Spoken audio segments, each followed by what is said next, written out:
Hi, Sweet Pea. Hi, Mummy Bear. We have another good old chit-chat. Yes, we do.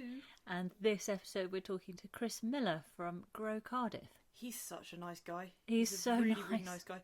It was so interesting because obviously before the podcast you got to get sound set up and all that kind of stuff, and everyone was very serious. Very serious. Very serious. Could I hear you? Can I hear you? Is that all right? Yeah. So it was all very frowny, facey. Yeah.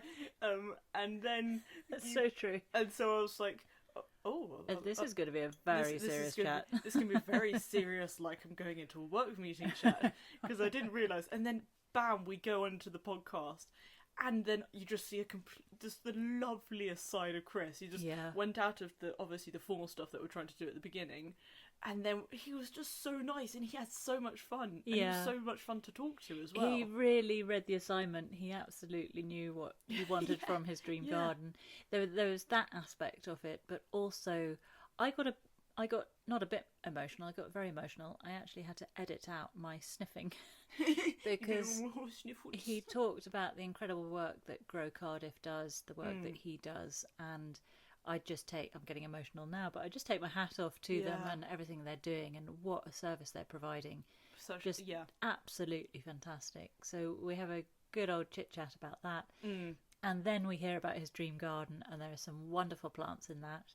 Oh, there are some great plants. There are loads of different ideas coming from all sorts of different areas. A pretty cool shed set up as well. Oh, yeah, you're going to love the shed. It's really funky.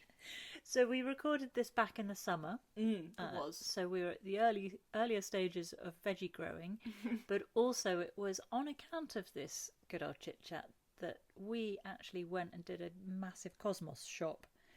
It was because of the cosmos that Chris was talking about that inspired us and reminded us of all the different types of cosmos that are out there. The colours. And we just went and blew a load of money at the garden centre on cosmos. I think actually, not that the fact we went to one garden centre, we went to quite a few garden centres. Quite a few of them. And got quite a lot of packets of cosmos. Sourced our cosmos. Like, we're just going to be going crazy now with cosmos. I'm looking forward to next summer. And because this year it was all our twinkly, pinky, whitey ones. Yeah, it's all your kind of usual ones. Next year, it's going to be every colour. Oh, it's going to be rainbow. And every shape. What I'd love to do is do like a gradient, so where it kind of goes from oranges to yellows to pinks to then whites to like do a rainbow of some sort. Wow, that would be pretty cool. That would be pretty cool. Across that 8-metre cosmos bed. Exactly, precisely. Like have a ombre effect but of cosmos. Wouldn't that be cool? Challenge accepted. Challenge very much so accepted. I should mention there are some unusual sounds in the background of this one. Usually we can blame Hobbs. It's Hobbs sighing, so you will hear Hobbs sigh, but you'll also hear Mummy's tummy gurgling. Oh my god. I can only apologise. I think it's happening quite on the side, on the sly. Nobody will notice, but then on the recording it's just picked up beautifully, so I'm really proud of that. Oh, that's nice. So the usual format for this podcast is your garden boundary, shed or greenhouse, 5 ornamentals, 5 edibles, 1 statement tree, pond or pool plus 1 plant, then finally your favourite seating area with your ideal drink and 1 plant for that area. I'm still in awe of how you do that without reading it. Oh, it's very hard. It's not. It's this young brain that's like a sponge that just absorbs stuff, remembers stuff. I'm at the other end of the spectrum in terms of brain stage. I'm at that stage where stuff just gets forgotten. Sits in the brain for a bit and then disappears. There are many things that I forget, and we're just like, you tell me, could you remember something for me? And then I'm just like, no can do. That's a lady do, bro. That's just your selective memory. Anyway, true. That is the format. It's cake, I can remember it. And Chris totally got the format. Yeah, and we had a lot of fun hearing all about his garden. Yeah. So I think we should get on with this one. Let's go. This is a good old chit-chat with Chris.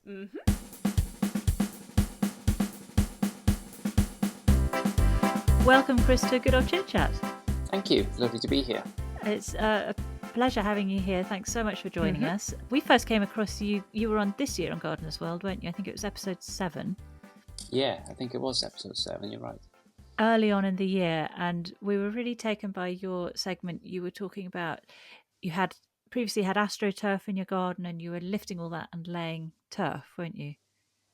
Yeah, I was. I previously, when we redid the garden, I tried a seed lawn, and all the neighbours' cats from far and wide came and did their business on the seed lawn, which didn't work Oh out. So no. we kind of ambled into a kind of um, an installation of the astroturf probably 8-9 years ago. Mm. And ever since, really, it kind of hasn't sat well with me. So it just took me a good few years to kind of get it together and replace it. So that's why I tried to capture on film and Yeah. send it through. Did you have any problems with cats when you laid the new turf? No, it's a bit easier now. We've got a dog. Oh They yeah, don't that tend helps. to come in. Don't tend to come in as much. But obviously, the dog gives you other challenges with a lawn in terms of lawn maintenance. So Indeed. so yeah, it's an ongoing piece of work for me. But I'm much enjoying the actual lawn rather than what was there before. Really. You're much more at peace with it. Our neighbour actually just astroturfed his entire lawn because he doesn't like to do anything in the No. garden at all. I think he would have plastic plants if he could. Mm. And it just doesn't quite sit right, does it? I understand the practicalities for some people, but I think when you're trying to encourage insects and wildlife into your garden, it just doesn't feel so good. No, and as I sort of peeled it back, it took me best part of a 4 or 5 hours. It was a real slog to do it on my own. But as I started peeling it back, and you've got kind of compacted levels of sand, and then like a liner, and then the turf on the top. I was pleased to see there were a few worms actually below, so I was quite Oh, good pleased there was news. still life left in the soil. And actually, locally in our area, the soil is a really nice quality. So I just had to kind of reduce the compaction, and then kind of add a bit of topsoil and lay the new turf. So it was a lovely thing to do. I was absolutely shattered by the end of it, but Yeah. How long did it take? it took me, well, it was the best part of a day, probably with a few breaks, I don't know, 6 hours maybe. Mm-hmm. And what did you Crikey. do with the astro? So what I did was I had a load of like these plastic tree planters, the big plastic containers. So I filled that with all the sand.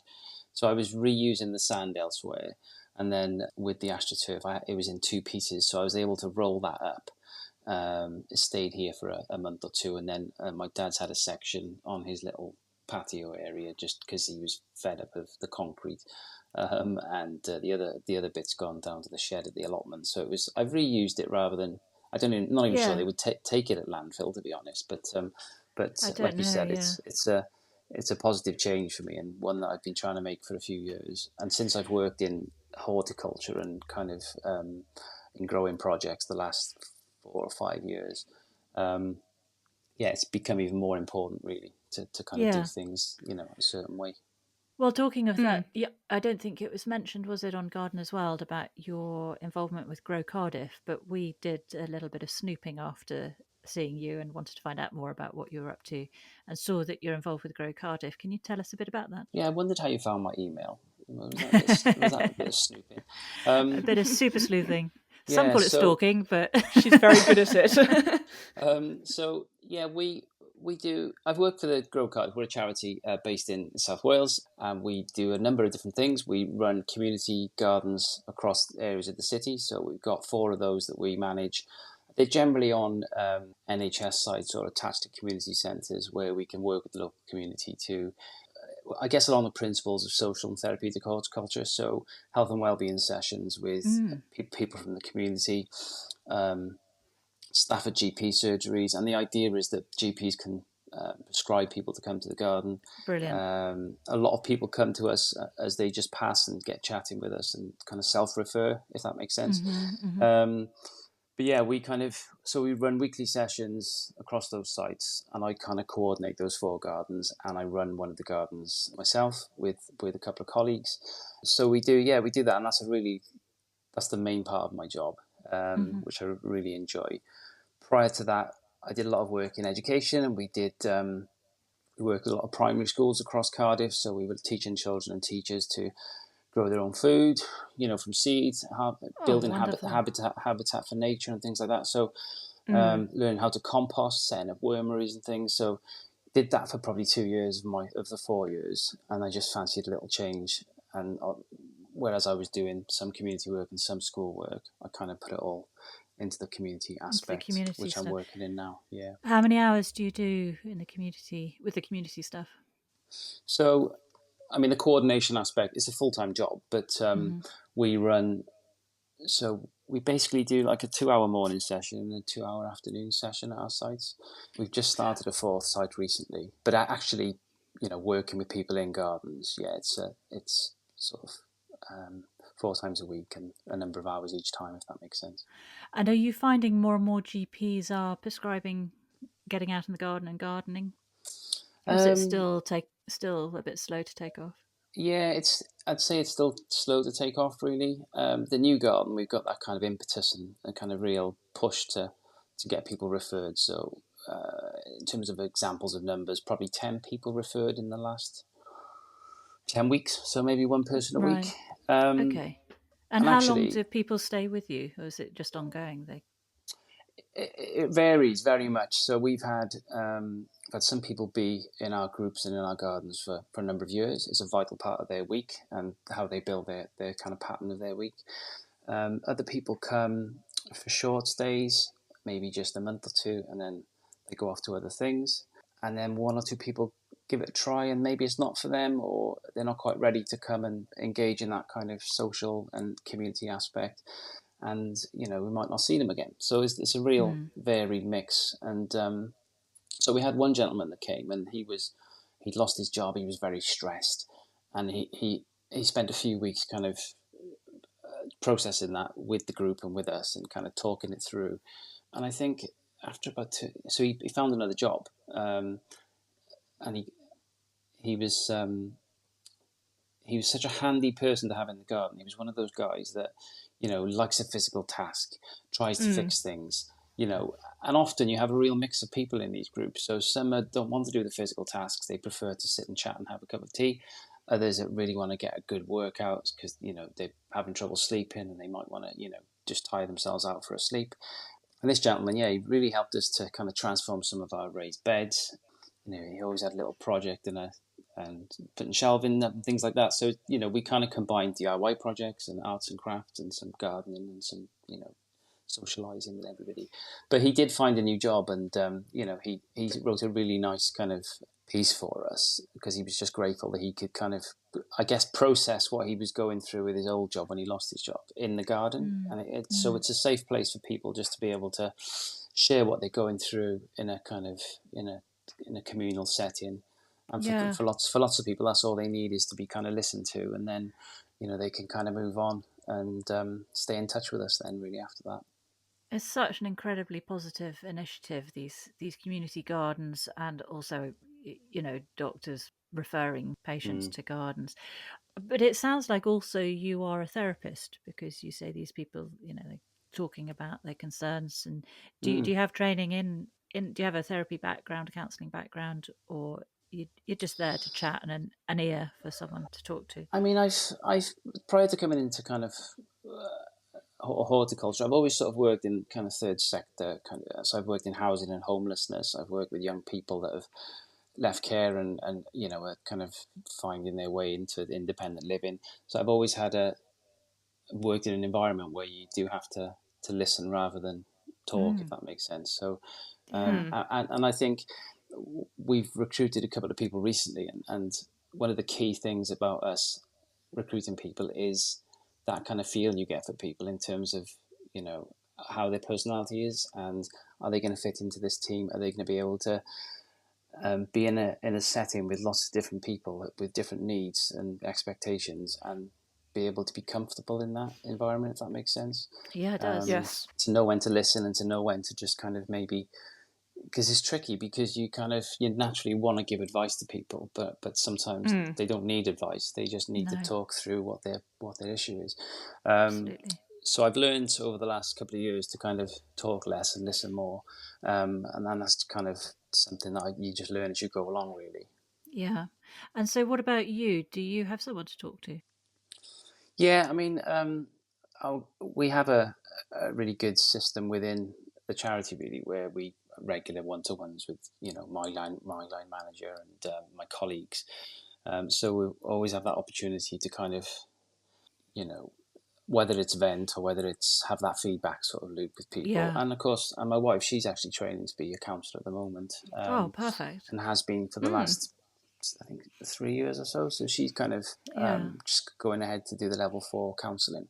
And she works in midwifery, and part of her counselling is around birth trauma and kind of supporting people that have had traumatic experiences to kind of process that as well after the event. Yeah. So there's a real need for that.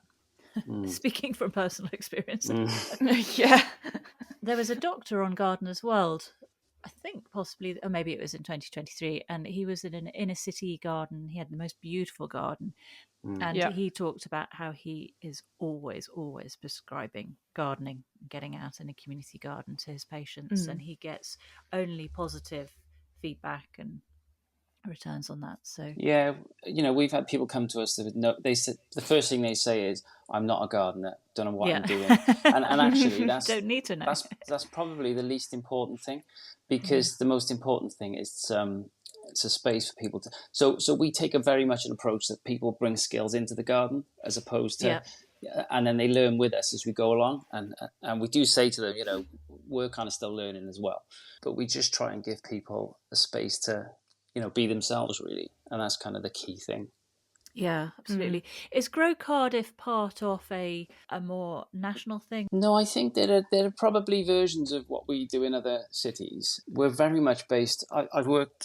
I did a lovely project with a school in Neath, which is kind of further down the M4 west from where we are, and it was through a lot of the funding came through Arts Council for Wales, and what they did is they had a project with the children there, and they learned, it was called Grow, Cook, Eat. So they learned to grow food from seed. We did it on that kind of square meter type gardening where we were subdividing their little plots, and they had this. So there was a competition element for all the children as well. And then they had some filmmakers also involved. These two lovely ladies who were teaching the children how to, do some filming, writing scripts, recording what they were doing in the garden. And it was such a lovely project to be involved in. And it was actually just after lockdown. I was back and forth to Neath over a period of a few months. And it's just so transformative watching children kind of grow things for the first time. They designed their plots. They did the filmmaking, as I say. We did like a raised bed competition, between these two groups, and they were providing commentary as they went over it. So it was it was such a lovely project. And we did like a design your own garden competition where everybody kind of went away and, you had people just on a bit of graph paper, and then there was somebody who did this amazing computer-based garden they built. And it was so lovely to do. So things like that come along now and again. But to answer your initial question, we're not part of a wider network. In Cardiff, there's lots of things. There's lots of food networks. So there's an Edible Cardiff group. There's a Food Cardiff, and that tries to link up all the various food growing groups across the city.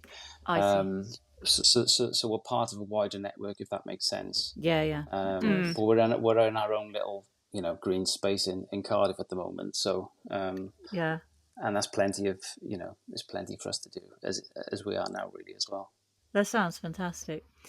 Yeah. Well, so I think we should crack on with your dream garden. So I'm going to hand you over to Sweet Pea, and she's going to take you through it. Because you talked about all the kids making their kind of dream garden, so it's going to be now up to you to create your dream garden.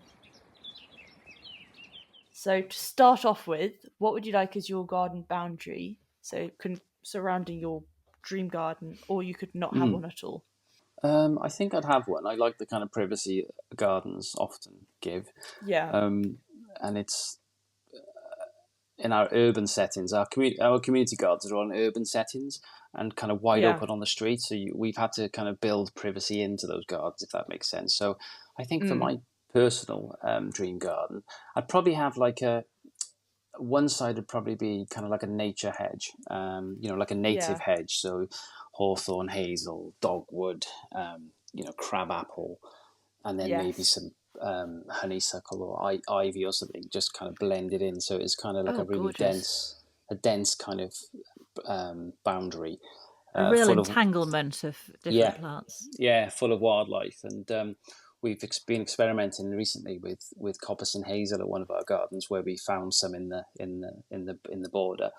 So just that element of sustainability, where we can possibly be coppicing our own hazel and stuff as we go along.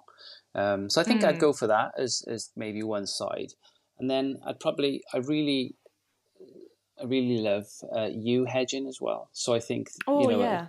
evergreen, something you can A trim bit more and kind of toperied. yeah. So the kind of mindfulness maybe of topping a yew hedge, or shaping it into a It's certain shape. I satisfying. think yeah. What sort I of mean, shape would you have it?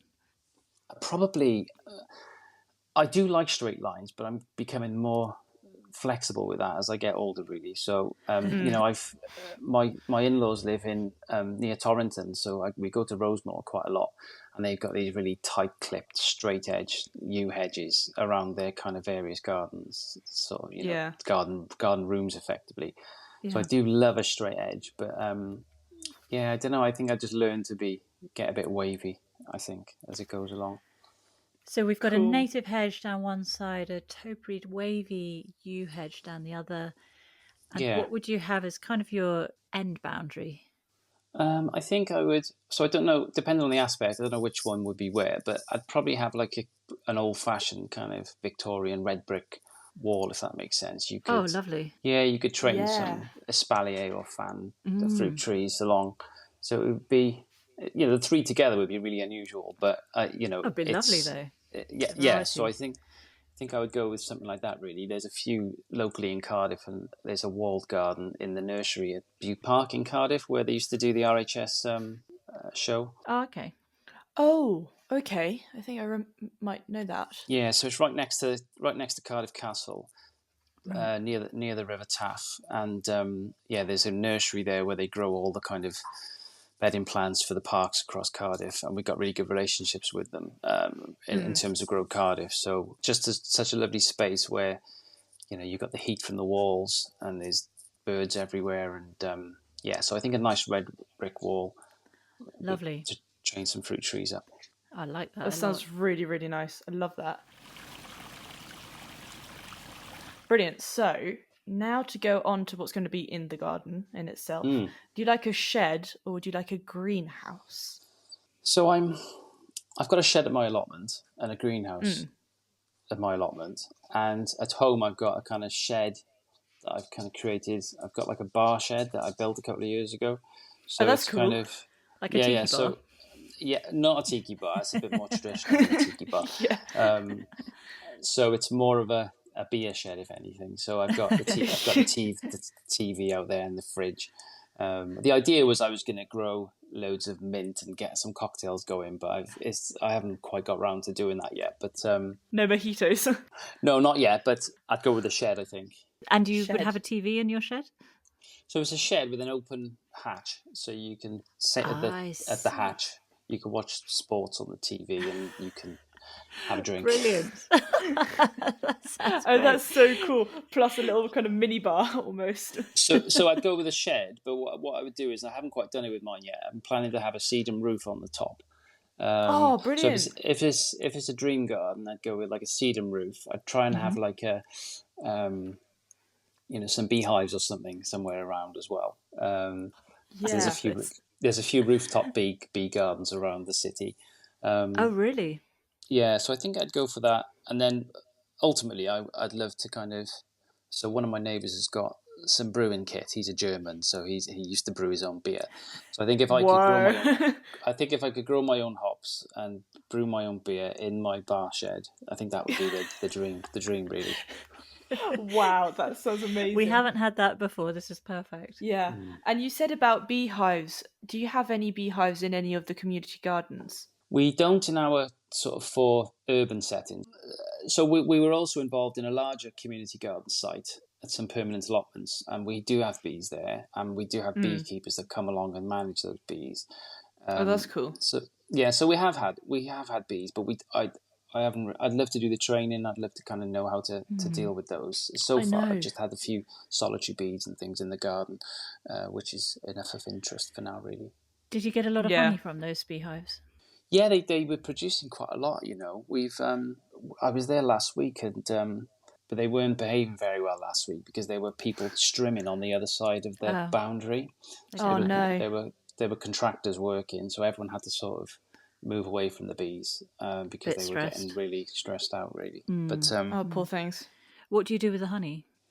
so it's generally any produce we produce it in all of our gardens really gets sort of shared out with volunteers if they want to take it. Any surplus then can go to pantries or food banks. There's like a network around the city that kind of is able to transport some of those food items.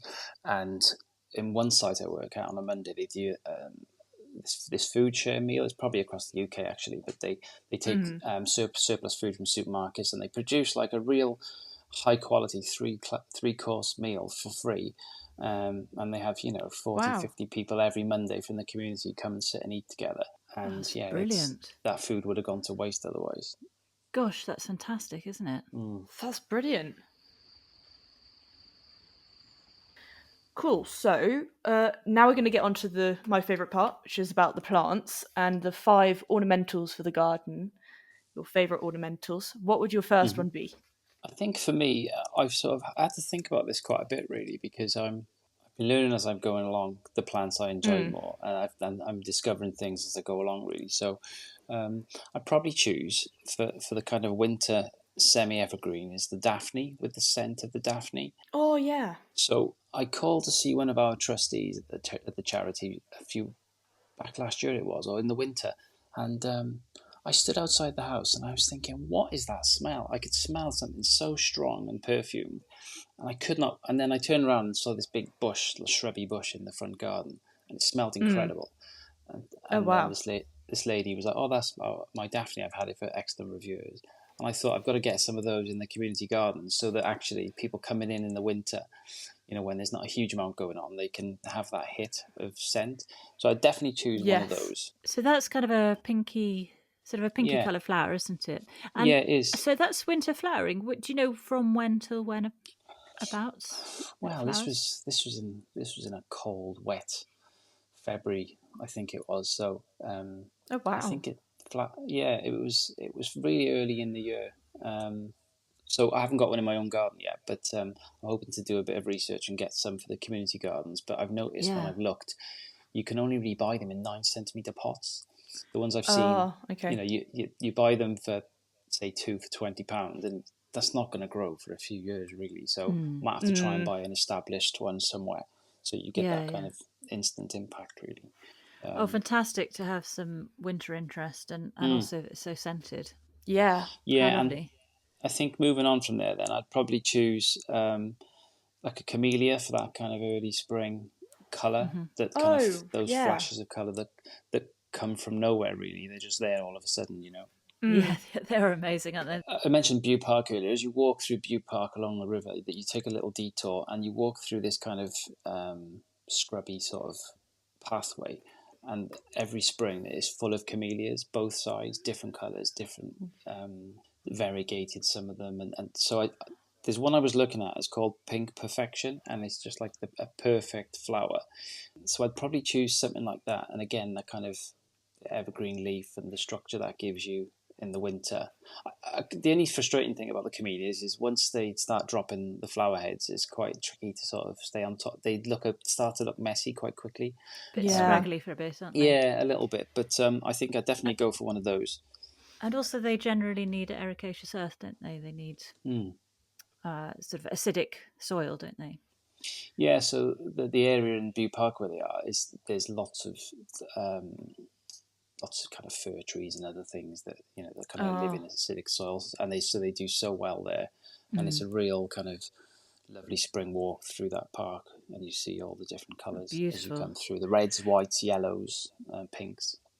Oh, I like that early interest because it's those sort of bleak early months of the year, aren't they? And it's post Christmas and the anticlimax of all that, and even Christmas can be pretty tricky for people, can't it? But really. Then you come to January, February when can be miserably grey, and then you get things like the camellia coming out, and the winter jasmine's another nice one, isn't it? Yeah, just having that colour. And are you acidic in your garden? Do you have acidic soil? No, we're fairly neutral here, to be honest. Everything seems to grow okay.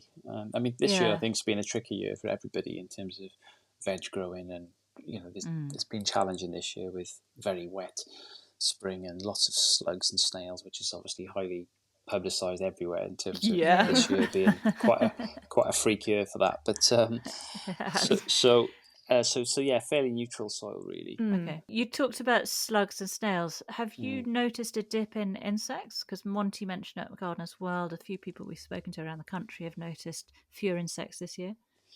Yeah, we did. So in our community garden work, we do the kind of the big sort of bird count and the butterfly counts things with our participants. So we try and set up in the garden and get people to sort of, count the butterflies. And I definitely think there's been less butterflies, as Monty said, and we are getting lots of bees in our gardens though, so that's encouraging. And the bird count was a decent one as well in terms of good.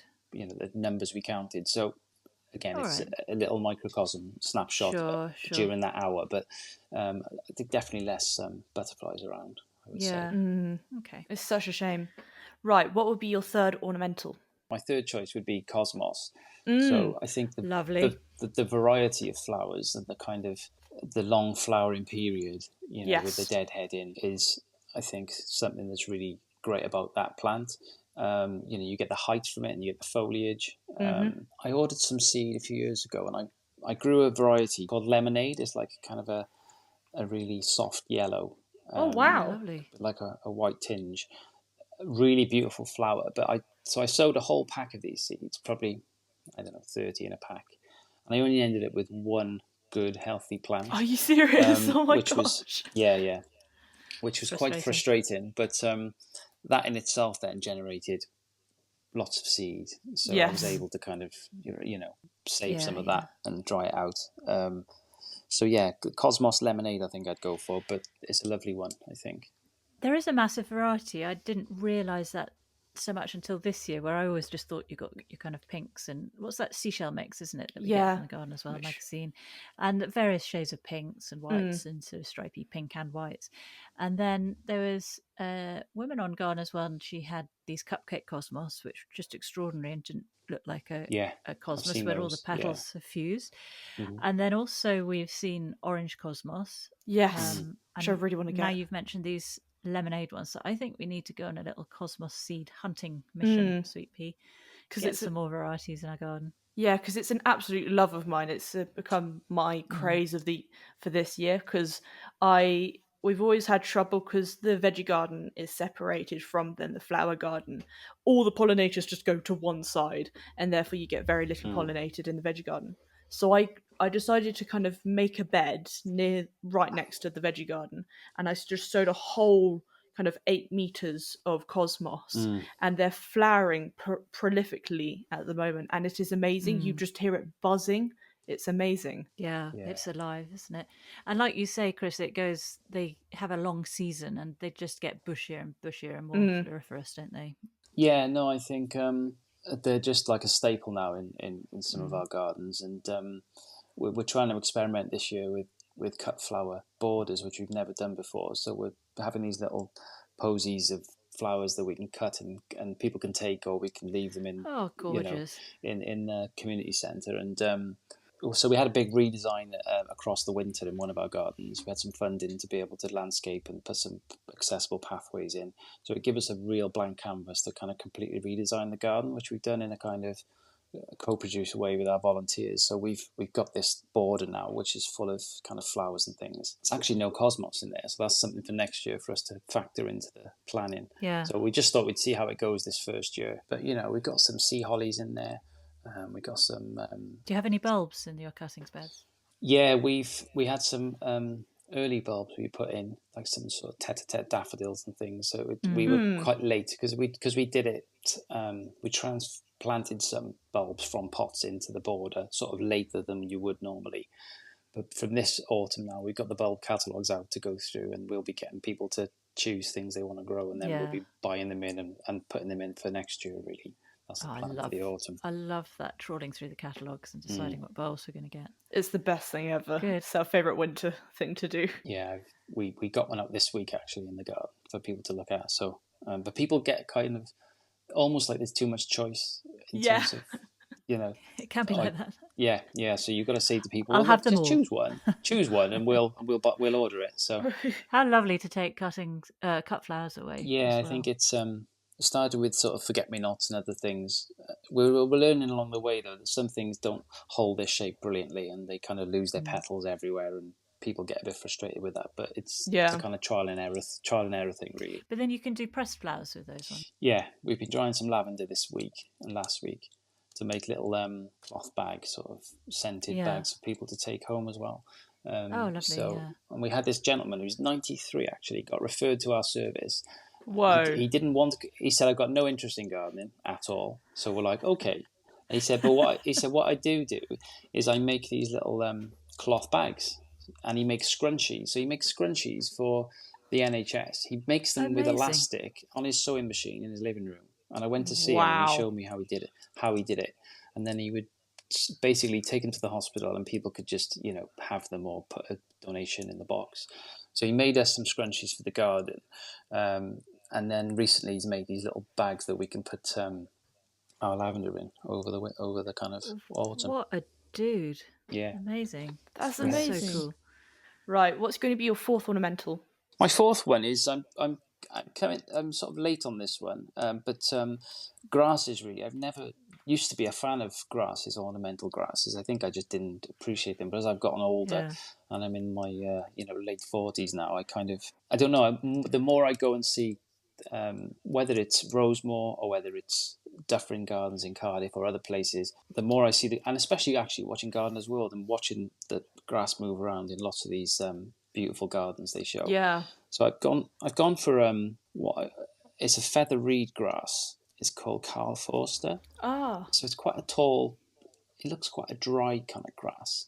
We picked up a few plants at there's a Horatio's garden in just outside Cardiff here at an NHS hospital. And I know they've done a feature on previous Gardener's World about Horatio's garden. I'm sure they have. So it's the garden's attached to a spinal injuries unit, and the garden is designed for people and patients to be able to come out into the garden in a full-size hospital bed to be able to interact and do things in the garden. Oh, that's amazing. So we took our staff and a few volunteers to Horatio's garden and had a tour. And the head gardener there, we were chatting with them, and they had lots of plants they'd sort of divided and potted on. So we purchased quite a few for our gardens. So that's one of them we've bought. So we had this dripping gutter, one of our gardens, and we've sited this feathery grass in the bed there. And you'd think it'd be quite wet for the grass, but it's actually really thriving. So yeah, we used those, and I think I'd have a series of grasses like that in my dream garden. And they're called feather reed, or what was the other name you said they were called? Yeah, feather reed grass. There's obviously the Latin names, which I can never kind of No, pronounce. me neither. It's really hard. But it was called Carl Forster. Carl Forster. Oh yes, Carl Forster. Would you have these grasses intermingled with sort of flowery type things, or would you have them in a separate area? I think I'm learning as I go along that a nice mixed, you can't beat a mixed border really. So rather than having, a veggie plot here and a flower plot, you've just got to kind of combine things. So, in a kind of permaculture way, I think we would probably just have, in this dream garden, I'd have grasses and I'd have ornamentals and I'd probably have veggies mixed in there as well. And then, the kind of the hedging and whatever behind it, if that makes sense. Yeah. Right, well, we're now on to your final ornamental for your garden. What would that be?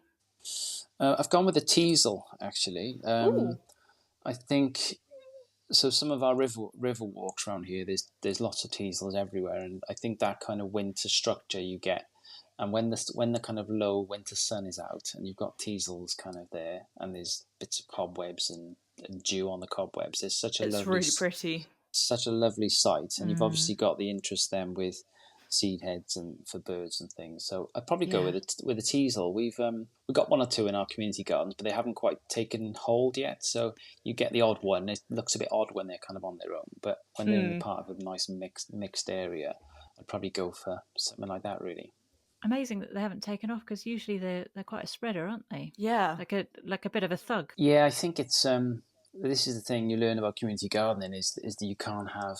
It's very tricky to kind of, because people like to do a bit of weeding. Often things might get dug up that you might not want to be dug up, but you don't know that at the time. That doesn't just happen in a community garden. That happens in our everywhere. garden as well, Chris. Yeah, I dig up things I didn't want to dig up. Yeah, the amount of times Mum will be somewhere else in the garden, I'll just hear, "Oh no!" Often I'll pull something up and say, "Was that a weed, or did we want that?" Yeah, it's tricky, but it's fairly typical. I've learned to kind of let go of that now in terms of running community gardens, because you just have to embrace the fact that what comes will come and what doesn't. So it's all part of the tapestry of that community garden, isn't it? Yeah, definitely. Now we're on to the edibles, which you said you wanted to kind of intermingle with the other planting. So what will be your first edible plant? So for edibles, so I've had my allotment now for, it's got to be 20 years, okay? So since... Where's your allotment? So it's about 4 or 5 miles from where I live. I had it when I used to live in another area. And I so this was before waiting lists. So this is how long I had it. So there weren't any waiting lists kind of 20 years ago. Whoa.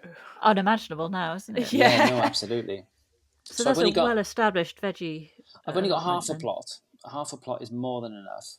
And even then, because when you work full-time in this kind of area, you don't often get time to then do all the things in your own garden, which is why it's nice to have a dream garden to think about. Yeah, exactly. So, but one of the I've got a few classics here, so you'll have to excuse the kind of classic. Don't worry. But I think I would go happy with the classics. One of the things I learned early on is that people say just grow what you eat, essentially, rather than trying to grow too much and not eating it. So I'd definitely go for a new potato, like a spring kind of Charlotte, classic salad potato. Yeah.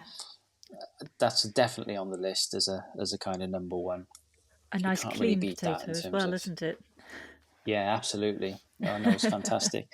So I'd go with that as a kind of an early treat in the year, and then I'd probably go, if we're on to number 2, I'd probably go for rhubarb. Oh, okay. Yeah. So again, a nice ornamental plant actually, but do you put it in a what are those pots called? Forcers. A forcer. Do you put it in a forcer or just let it grow? I have tried that. Yeah. No, I have tried that to good effect on 1 or 2 years. I've moved my rhubarb crop around once or twice because it's sort of failed to establish in 1 or 2 areas. So I've kind of redesigned the allotment quite a bit recently.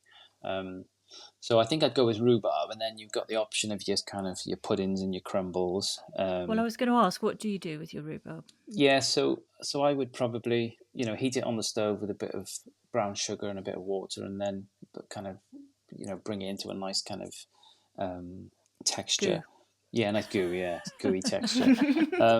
But it's nice just to have with a bit of yogurt, or you can I tend to freeze quite a bit of it as well. Oh, that's nice. My kids don't like it, but my kid doesn't like it either. Yeah, so nope. But we were talking to somebody the other day on a Good Ol Chit-Chat, and she talked about making drinks with it. Yeah, getting these sort of beautiful pink drinks. So my kid was quite interested in that way of consuming rhubarb, so we may end up getting some in our garden now. Yes. Okay. Crumble's a big no-no.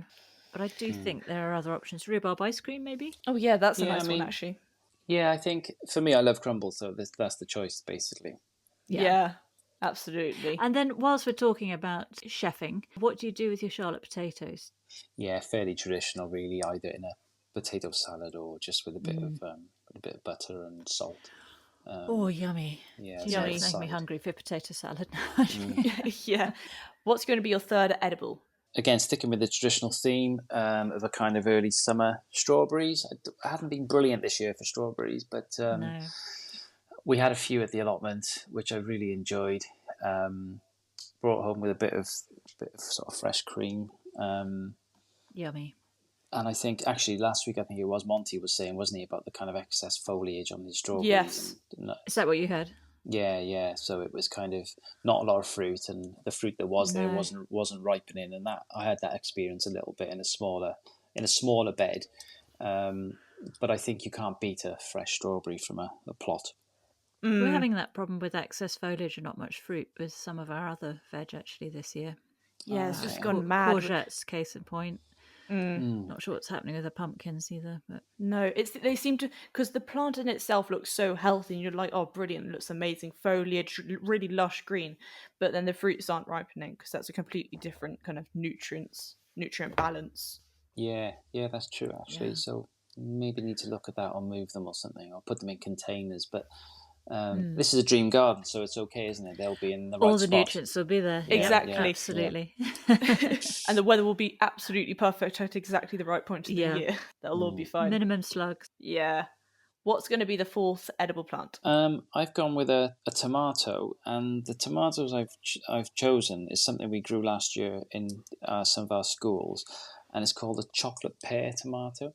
Oh, I've never heard of that one. Yeah, it's kind of like a cherry tomato, but it's in the shape. It looks like a pear rather than a round cherry tomato, and it has a lovely. The chocolate element is the shade of red is quite dark at one end, so it kind of looks it looks a bit like a. It's unusual. It's really unusual, but the taste is so good. And we had a few tomatoes. We made some sauce out of it and ate lots of them fresh, and they were really prolific in terms of as a cherry tomato as well. So they're pear-shaped but small. yeah, Small cherry size. small.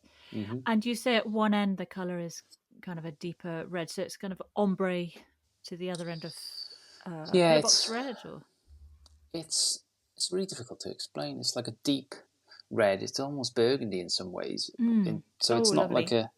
It says chocolate. It's called chocolate pear, but it doesn't. It's not as dark as that. But it's a lovely kind of dark shade of red. And a sweet tomato. Yeah, really sweet and lovely yummy. in a sauce as well. So yeah, lovely. go for that. We'll have to check that out. We're trying all sorts of varieties. Yeah. Do you grow any tomatoes on your allotment?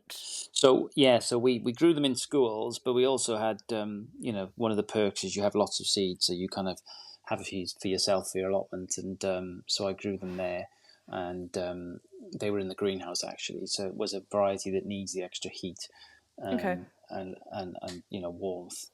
But it was really prolific, so I'd recommend that one. You said your allotment's a half plot. What size is a half plot? Because you've got a shed and a greenhouse on there as well.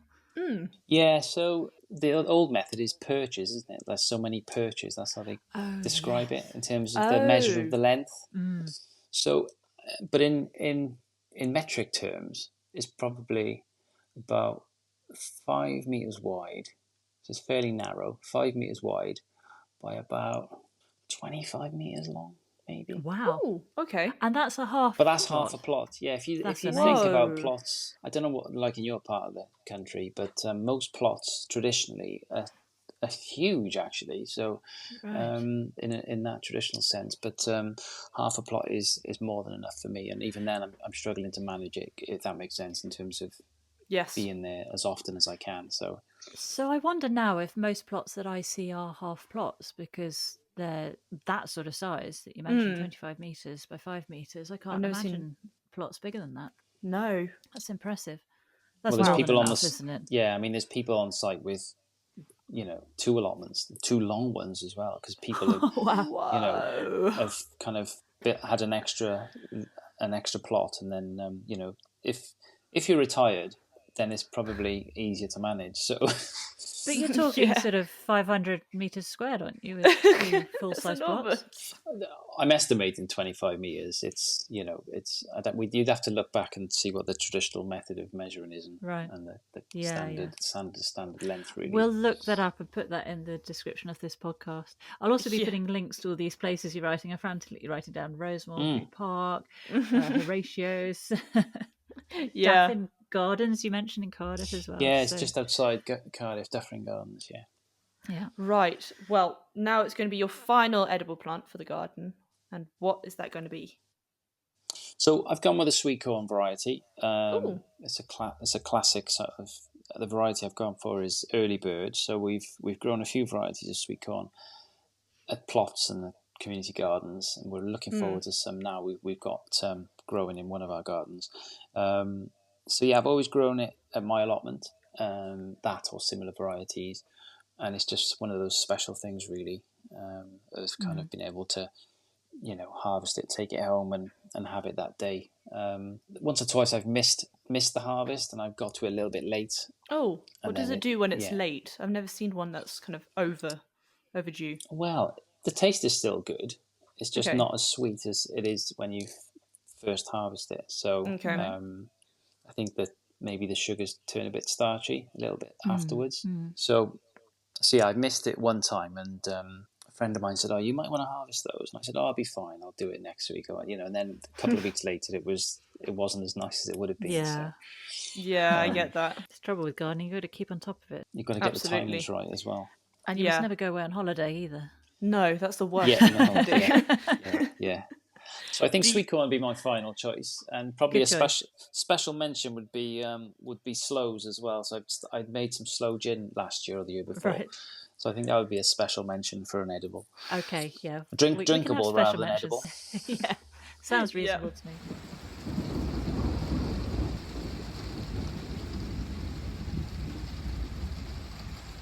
Now that we have the kind of main plants of the garden, we're going to go on to the one statement tree in your garden. This can be any variety you like, and it's going to be the centerpiece. So what will you have? I'm thinking that I would go with something like a Himalayan birch, like a multi-stemmed birch tree. So That's nice. I love the kind of architectural form of those in terms of the multi-stems, and there's some really nice varieties at Rosemore actually in North Devon. So I think I'd go with that really, and then I'd probably have that underplanted with some of the other things we've already mentioned. Lovely. Yes. So yeah, I'd go with that, I think. Sounds That's lovely. a good choice. Yeah. Where have you seen that before to kind of make you want to have it in your dream garden? Well, I get the RHS magazine every month, and there's always features in there with beautiful gardens and architectural sort of trees and things, and so I've probably often seen it in magazines, and also I mentioned Rosemore, but other gardens I go to, I've seen them, and just the kind of texture of the bark, and it's quite a nice tactile feel to that as well. So yeah, I'd probably go for that. Lovely. Sounds lovely. Would you have a choice between a pond or a pool, and you get one plant to have in this area? So I would go for a pond as opposed to a pool. I'm not a big swimmer, but I saw one or two of those features a while back where they had. Do you remember the one on Gardeners World where they had a kind of swimming pond at the end of their garden? The nature Yes. pond. They're called nature pools or something. Aren't Nature they? pools. You could or hop something in. like that. Yeah, they were hopping in and swimming back and forth, and that was amazing.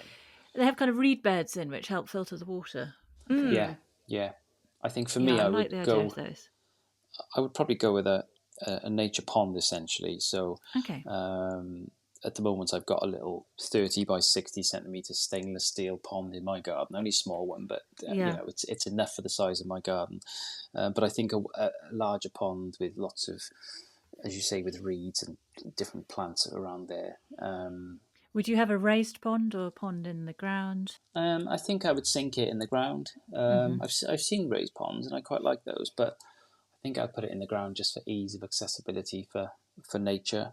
I've got a frog in my pond here, and Oh wow! Everyone has frogs in their pond, and we have none. Well, I had last year. There were 4 or 5 of them in this little pond, and they were kind of, let's just say, they were canoodling around in the pond. Nice. For a week or two. And I was trying to count them, thinking, how are they? They were all mixed in together. And then throughout the year, I found like one or two of them had died basically in the garden somewhere.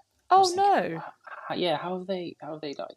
So I wasn't sure if it was because we got 2 new neighbours and they both got 2 cats, and whether that's a kind of a frog thing where they kind of get, I don't know, panicked with a cat. But I was amazed back in June time, or just after the spring, I found a little frog in the garden. So I was really pleased that I knew there were little frogs around that had kind of, obviously developed from tadpoles. And there was a little tiny frog now that's getting bigger, and he was sat on the edge of the pond a couple of nights ago. So I took a few photos of the frog. I always try and get a photo. But then there's other times when I've sat the frog next to, I've basically picked the frog up and put it near a snail or a slug to see what it would do. And it doesn't do anything. It just sits there. Just go, what have you done to me? What have you done? No, but Yeah. I think that's performance anxiety. It's because you're watching with a camera, waiting Yeah, for him to maybe, devour your maybe. snails. So he's waiting for you to leave the room, and then he'll eat his snails. Well, I'm hoping this one's got a really big appetite, to be honest. Do you have frog spawn in your pond? This year was the first year I haven't. Right. Every year I have, apart from this year. I'm not sure Right. why that is, but somehow I've had a survivor in the gut. There's a few ponds actually in my street, but we got big, sort of fairly high walls, so I don't know how they get from garden to garden unless there's little cracks here and there. But I think mine lives under the decking, and then he comes out into the pond and then disappears. Oh, that's a nice shelter for it, isn't it? Yeah, very jealous. Did you mention your plant to go with your pond? No, I didn't actually. I think I would go for just a fairly. I don't know enough of the varieties, but a water lily, something that's kind of beautiful to look at. Yes. I don't know the varieties, but what about colours? What colour would you have? Yeah, probably a white, I think. I do like the pink ones, but probably a white water lily. White one. Yeah. A friend of mine opens her garden for the National Garden Scheme every year, and her husband built this amazing pond which you can get into with your waders on and everything. And they used to have it on two tiers, and it used to flow down a little waterfall. And over it's a garden on a hill. No, it isn't. It's kind of just a beautiful garden they've landscaped to be able to do that. And that's incredible. I helped out there a couple of months ago because she was having a knee operation, so I had did a little bit of garden with her, and it's such they dragonflies everywhere.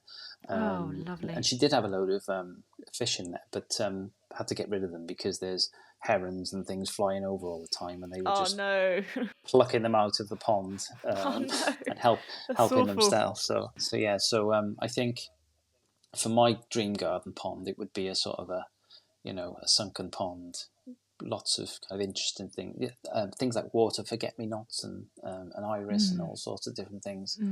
But yeah, certainly the water lily would probably be the priority. The choice. Yeah, nice. Yeah, lovely. Right, we're now on to the final question to finish off your dream garden. What would be your favourite seating area to sit back in and chillax? You get a lovely drink to have with that area and a plant. Okay, so to go alongside the shed bar, I would have probably some form of reclining chair. I'm not a big fan of deck chairs. I've got a couple of those, and I just don't. They're so hard to get out of. Yeah, so I think, they really are. Yeah, I think a reclining chair with some armrest, with a place for a cold drink, would probably be my choice of seating. So a bit like a lazy boy for the garden, then. You're not as chunky as that, I wouldn't say. No. So a kind of a slimline version of that. I've got one of these reclining chairs around the corner there, and it's got like a little movable head or neck area. Cool. That's an all singing, all dancing recliner. Yeah, it's kind of like I suppose it's like it's like a posh camping chair, really. Mm-hmm. Yeah. So it's a canvas one. Yeah, canvas one, yeah. But would you want a canvas one for your dream garden or something else? I'm a man of simple taste, to be honest. I don't want anything too complex. No. So a canvas chair would work. Yeah, a canvas chair would work. Something easy to get in and out of. They have that hole in the arm for your drink, don't they? Yeah, so I'd have. So I wouldn't say not like a camping chair that you kind of open up. The ones you take and you sling over your arm. Not one of those. So more of a recliner that's a bit more. I'm not that. Bit more robust. Yeah, a bit more robust. Simple. Not that simple. A bit more sophisticated. Yeah. And what would you have as your plant and your drink? So my drink would be either a Czech Pilsner, a nice cold bottle of Czech beer, or it would be a Welsh ale. I suppose I should go for a Welsh ale, really, being Cardiff boy. Probably. Are you Cardiff boy born and bred? Yeah. You are? I am, yeah. Did you have an allotment growing up? No. Do you know what? There was no growing experience in my childhood at all. Wow. So my mum and dad didn't really do much in the garden. Oh, wow. Grandparents didn't do much in the garden. So I've just kind of come to it quite late, really. But well, what inspired you 20 years ago to get the allotment? I don't know really. I used to help a colleague out who took on this plot, and he hurt his back one time just doing too much in too short space of time. You know, when we're one of these rotavators, and I said, "Oh, I'll come and give you a hand." So I kind of went and give him a hand, and then I thought, "Oh, this is quite nice." You know, there's a little shed, and you can make a cup of tea, and you can be kind of away from other things. So I helped him out for a while, and I kind of inherited it from him, and then became the kind of official plot holder. So I just kind of, I don't know, just sort of fell into it really that way. Yeah. You know, it wasn't kind of a pre-planned thing. I just kind of thought, No. oh, this is quite nice. Yeah. And has it fulfilled that for you? Yeah, definitely. It's kind of led me on the path I've been on in terms of growing. And, you know, I've always, like I said, I've grown bits of my own food for quite a few years. And I put a raised bed at the front of the house here, and a couple of my neighbours have sort of cottoned on and have done similar, and I've helped them build theirs in their front garden. Yeah. So, yeah, I just kind of enjoy being out and about in nature. Yeah. And to do it as a job. Inspiring others. By the sounds yeah, of it to work with people and you know, get people growing at a late stage as well is really rewarding. Yeah, lovely. Yeah. Well, I was actually reading up about Arit, and she didn't get into gardening until she was 44. Prior to that, she hadn't done any, and it was she'd been in fashion. Actually, she'd worked in fashion for 25 years, and then got really interested in gardening. Yep. Well, For similar sense, reasons, yeah. I think, just to have some space and some green space. So Yeah, I she think wears. you can start at any age. Yeah, no, exactly. And I think Arit's kind of outfits and, you know, she wears, you can tell she's been into fashion with all those kind of colours and styles. Yeah. It's always She knows such what cool she's doing. fashion. Brilliant. Yeah. And finally, what's the plant that you'd like to have in your seating area? So, following on from the earlier on with the shed, really, I would go with a hop plant. So I would have a climbing hop around that area generally. So it would be something that's kind of a nice scent. And productive as well. Exactly. Really productive. Height gives you privacy in the garden. Yes. And beautiful dried as well. Yeah, no, exactly. And there's a few places nearby that have hops dried on their kind of bar displays and things. So it looks so lovely, doesn't it? In those country pubs along kind of oak beams, you've got the dried hops. We got hops growing at one of our community sites, and a couple of years ago I went and picked a load with one of the guys that was there, and there's a local brewery in Cardiff where you can take your hops to the brewery. They weigh them, they write them down. Wow. And then they put it all into one big mix, and they make a beer. It's called Taft Temptress. So it's a combination of Cardiff hops that they kind of blend, and then they make this beer. And you can go and have 2 pints, which are kind of free because you provided the hops, and then you can have discount on other bottles. That's amazing. Brilliant idea. That sounds brilliant. Taft Temptress. Yeah. I love that idea. Yeah. It's a brewery called Pipes, which is not far from where I live. How does it taste? Yeah, really good. Really the best, because really it's good. your hops. Yeah. Some of my hops have made it in there. Some of them have. Wow. Very satisfying. I'm going to read back to you your dream garden just in case there's anything you do not like about it and want to change. Okay. So your garden boundary had one side your hawthorn, hazel, crabapple, honeysuckle, this kind of mix of this native hedge. And the other side you're going to have a yew hedging. We were going to see about possible wavy shapes, but you also did like the straight lines. And then at the far end was going to be a red brick wall, kind of Victorian style for having things to climb up later. Then you wanted a shed with an open hatch / minibar with beer from the hops, which we'll talk about later, and a sedum roof, as well as possibly some beehives. Then your 5 ornamentals, and which were going to be mixed with the edibles, were Daphne, Camellia, Pink Perfection, Cosmos Lemonade, Grasses, the Feather Reed one, and teasels. And then your 5 edibles were new potatoes, Charlotte, rhubarb, early summer, strawberries, tomato, chocolate pear, and sweet corn, early bird.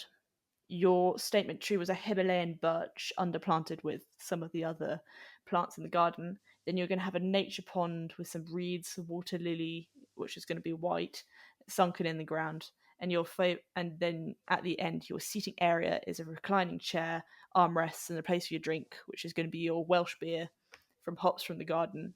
And we're also going to have a climbing hop right next to you.